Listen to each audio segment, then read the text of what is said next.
దెయ్యాలు దేవతలు ఎక్కడో లేవు. మనకు మనమే దెయ్యాలం, మనకు మనమే దేవతలం. మనలో కొంతమంది నిత్యం కలలుగంటూ ఆకాశంలో తేలిపోతూ దేవతల్లా ఫీల్ అయిపోతూ ఉంటారు. మరికొంతమంది ప్రపంచంలో ఎక్కడా లేని బాధలన్నీ తమకే ఉన్నట్టు బాధపడిపోతూ అధపాతాళానికి కుంగిపోతూ ఉంటారు. వీటి నుండి బయటపడాలంటే మనల్ని మనం అర్థం చేసుకోవాలి. మన గురించి మనకి ఎరుక లేకపోవటమే దీనికి అంతటికీ కారణం. ఏ రోజున్నా మనం మన గురించి మనం ఆలోచించుకున్నామా? ఎంతసేపటికి మనం చుట్టూ ఉన్న వాళ్ళ గురించి ఆలోచిస్తున్నాం తప్పితే 24 గంటల్లో ఒక్క 5 నిమిషాలు మన గురించి మనం ఏనాడు ఆలోచించలేం. 24 గంటలు మన చుట్టూ ఉన్న వాళ్ళ గురించి ఆలోచిస్తున్నాం. అందుకనే ఈ దెయ్యాలన్నీ కూడా, ఇవన్నీ చీకట్లో సంచరించే దెయ్యాలు. ఒక్కసారి గనక మీ మీద మీరు వెలుతురు కనుక, అంటే మీ గురించి మీరు అర్థం చేసుకుని వెలుతురు కనుక ప్రసరిస్తే ఈ దెయ్యాలన్నీ కూడా పారిపోతాయి. మిమ్మల్ని మీరు గమనించండి. మిమ్మల్ని మీరు గమనించాలి అంటే ఏం చేయాలి? మిమ్మల్ని మీరు అర్థం చేసుకోవాలి అంటే ముందు గమనించాలి. గమనించాలి అంటే మిమ్మల్ని మీరు బహిర్గతం చేసుకోవాలి.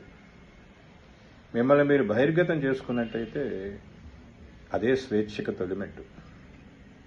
మీ కోరికలు, మీ అనుభవాలు, మీ ఆశలు, మీ భావాలు, ఇవన్నీ కూడా మీరు ఒక్కసారి గమనిస్తూ ఉండండి.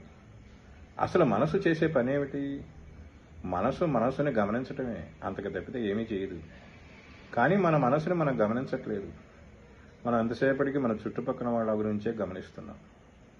ఉదాహరణకు ఒక శాస్త్రవేత్త ఉన్నాడనుకోండి, ఆయన కళల్లోంచి కనుగొనటం లేదు, నిత్యం గమనించడం వల్లే కొత్తవి కనుగొన్నాడు.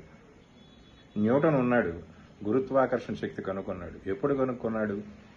ప్రతిరోజు పార్కుకి వెళ్ళేవాడు, అక్కడ యాపిల్ చెట్లు ఉండేవి, వాటిని గమనిస్తూ ఉండేవాడు. ఆ చెట్టు నుండి యాపిల్ కింద పడుతూ ఉండేవి. ఓహో, చెట్టు నుండి యాపిల్ కింద పడుతున్నాయి, ఎందుకు పడుతున్నాయి అని ఆలోచించడం మొదలుపెట్టాడు. అప్పుడే కొత్తగా గురుత్వాకర్షణ శక్తిని కనుగొనగలిగాడు. సో ఒక శాస్త్రవేత్తలా మీరు కూడా మీ లోపలికి మీరు గమనించండి, మీ లోపలికి మీరు తొంగి చూడండి, మిమ్మల్ని మీరు అర్థం చేసుకోవడానికి ప్రయత్నించండి. మీరు ఇలా చేయకపోతే నిత్యం మీ జీవితం అంతా గందరగోళం, అయోమయం. ఎందుకంటే మీ మీద బాహ్య ప్రపంచం మీ మీద ఒత్తిడి తీసుకొస్తుంది. మీ చుట్టూ ఉన్న వాళ్ళ మీ మీద వాళ్ళ కోరికలు, వాళ్ళ ఆలోచనలు రుద్దాలను ప్రయత్నిస్తూ ఉంటారు. అటువంటప్పుడు మీ జీవితం అంతా కూడా అయోమయంగా తయారవుతుంది. కాబట్టి ఇకనైనా రోజుకు ఒక 5 నిమిషాలు మీ గురించి మీరు అర్థం చేసుకోండి. మిమ్మల్ని మీరు గమనిస్తూ ఉండండి. మనం ఈరోజు ఏం చేశాం? మనం సరైన దిశలో వెళ్తున్నామా లేదా? మనం అనుకున్న ప్రకారం మన జీవితం సాగుతుందా లేదా? మీరు అలా గనక ఆలోచిస్తూ గమనిస్తూ ఉంటే మీ లోపల ఉన్న శక్తులన్నీ కూడా బహిర్గతమయ్యి స్వేచ్ఛగా మీ మనసు విహరించడం మొదలుపెడుతుంది. అప్పుడే మీరు కూడా స్వేచ్ఛగా ఈ సమాజంలో మనగలుగుతారు.